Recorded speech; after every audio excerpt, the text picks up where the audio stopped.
শহীদ আলী রায়হানের উত্তরসূরিরা ঘুমিয়ে যায়নি। আবু সাঈদ যেভাবে প্রতিরোধ করে তুলেছিল, ইনসাফের পক্ষে কথা বলেছিল, বৈষম্যের বিপক্ষে কথা বলেছিল, আমরা শহীদ আবু সাঈদ ওয়াসিম আলী রায়হানের উত্তরসূরিরা ঠিক একইভাবে আমরা আমাদের বৈষম্যের বিরুদ্ধে ইনসাফের পক্ষে আমরা কথা বলে যাব ইনশাআল্লাহ। আজকে আমরা 8 দিন ধরে আন্দোলনের পরও অন্তর্বর্তীকালীন সরকারের কার্যকর কোনো উদ্যোগ দেখতে পাচ্ছি না। আজকে আমরা হতাশ হচ্ছি। অন্তর্বর্তীকালীন সরকারের যিনি প্রধান, তিনি একজন শিক্ষক। আজকে যিনি শিক্ষা উপদেষ্টা, তিনিও ঢাকা বিশ্ববিদ্যালয়ের একজন শিক্ষক। আজকে যিনি আইন উপদেষ্টা, তিনিও একজন শিক্ষক। আজকে যিনি জ্বালানি উপদেষ্টা, তিনিও একজন শিক্ষক।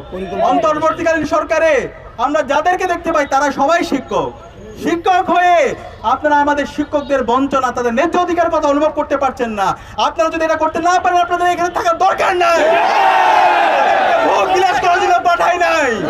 শিক্ষার্থীদের এবং আমাদের শিক্ষকদের ন্যায্য যে দাবি আছে, সেই দাবি বাস্তবায়ন করার জন্য আপনাদেরকে পাঠিয়েছি। জুলাইয়ের শহীদদের যে আকাঙ্ক্ষা, তাদের যে প্রত্যাশা, সেই প্রত্যাশা বাস্তবায়ন করার জন্য আপনাদেরকে পাঠিয়েছি। আপনারা যদি মনে করেন এখানে ভোগ বিলাস করতে এসেছেন, তাহলে আপনারা ভুল করছেন। এই পথে পথ বাড়ান, আমাদের শিক্ষকদের ন্যায্য দাবি মেনে না নেন, তাহলে বাংলাদেশের ফ্যাসিবাদ, খুনি হাসিনা এবং তার দূষরদের যে পরিণত হয়েছিল, তার চাইতে খারাপ পরিণতি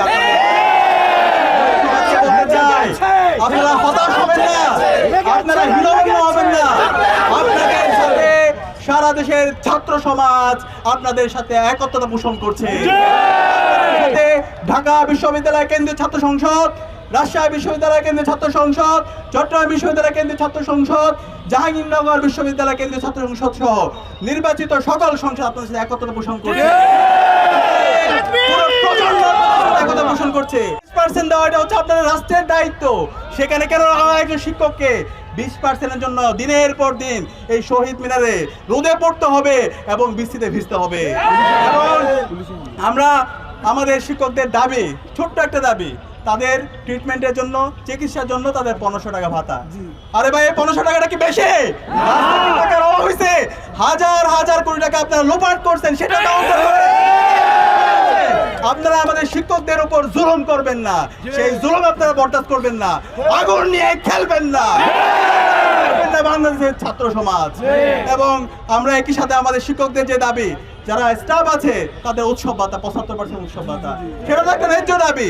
আমি অনুরোধ করবো অন্তর্বর্তীকালীন সরকারকে, এখনো সময় আছে, শিক্ষকদের ন্যায্য যে দাবি আছে সেই ন্যায্য দাবি মেনে নিন। তাহলে এমন ঝড় হবে, এমন উত্তাল তরঙ্গ হবে যেটা আপনারা বইতে পারবেন না। আমাদের শ্রদ্ধেয় শিক্ষকদের